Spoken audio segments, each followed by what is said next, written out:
የደፈረሱ ጅረቶች በሚጠሩበት እንባ ረገዘ ሰማይ በሚፈካበት ወርሃ መስከረም ኢትዮጵያውያን የአዲስ ተስፋ ጅማሬ የአዲስ መንገድ መባቻ አዲስ ዓመትን እነሆ ይላሉ።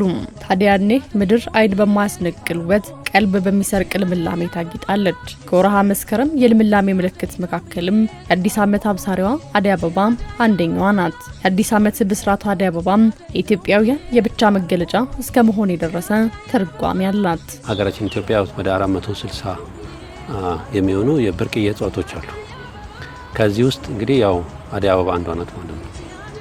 እና አደይ አበባ ብርቅዬና ስንል በኢትዮጵያ ብቻ ነው የምትገኘው፣ ሌላ ሀገር አትገኝም። ለአደይ አበባ ምቹ የሆነው መልክዓ ምድር ዳገታማ አየር ንብረቱ በሀገራችን ያለው ለሷ ምቹ በመሆኑ በኢትዮጵያ ብቻ እንድትገኝ አስችሎታል ማለት ነው። አደይ አበባ ሰርክ የምድር ድምቀት እለት ተለት የልምላሜ መገለጫ አይደለችም። ይልቁንም ያቺ የክት አበባም የአዲስ መንገድ ጅማሮ የአዲስ ሐሳቤ መጀመሪያዊቱ ቀን ወርሃ መስከረምን ተንተርሳ አለሁ የምትል ብርቅዬ እጽዋት ናት። እጽዋቶች ሲከፋፈሉ ሳይንሳዊ በሆነ መንገድ ሲከፋፈሉ አመታዊ 2 ዓመት የሚቆዩ እድሜያቸው ማለት ነው። ከ2 ዓመትና ከዛ በላይ የሚቆዩ ተብለው በ3 ይከፈላሉ። አደይ አበባ እንግዲህ ከዚህ ውስጥ አመታዊ ከሚባሉት እጽዋት አንዷ ናት። ከመስከረም ጋር የሚያገናኛት ምንድነው? ሰኔ ላይ ዝናብ ሲጀምር ትበቅላለች። እድገቷ እየጨመረ ሄድና ያው አበባ ያላቸው እጽዋቶች አንዷ ስለሆነች በአበባ ነው የምትራባው። መስከረም ላይ ዝናቡ በሚቋረጥበት ሰዓት ፀሐይ ይወጣል፣ አበባ ታወጣለች። ከዛ ወደ ፍሬዋ ትሄዳለች ማለት ነው። ይህ ብቻ አይደለም።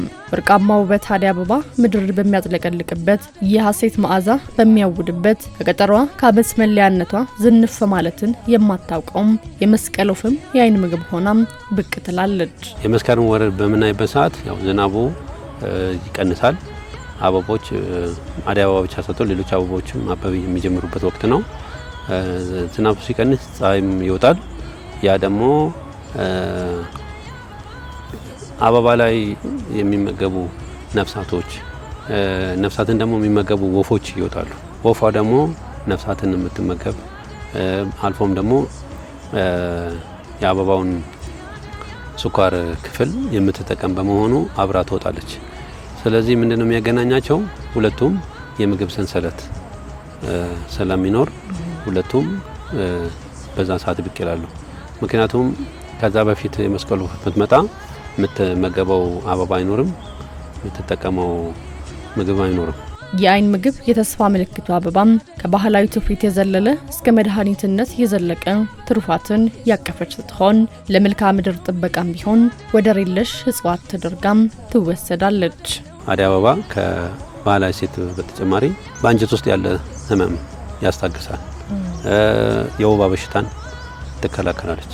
በደም ውስጥ ያለን የስኳር መጠን በተሻለ መንገድ ትቀንሳለች። ያ ማለት አንቲ ዳያቤቲክ ነው ማለት ነው። ሌላው ደግሞ ስነ ምህዳርን ትጠብቃለች። አፈር እንዳይሸረሸር እጽዋቶች ተራብተው ዑደታቸው እንዲቀጥል ታስችላለች ማለት ነው።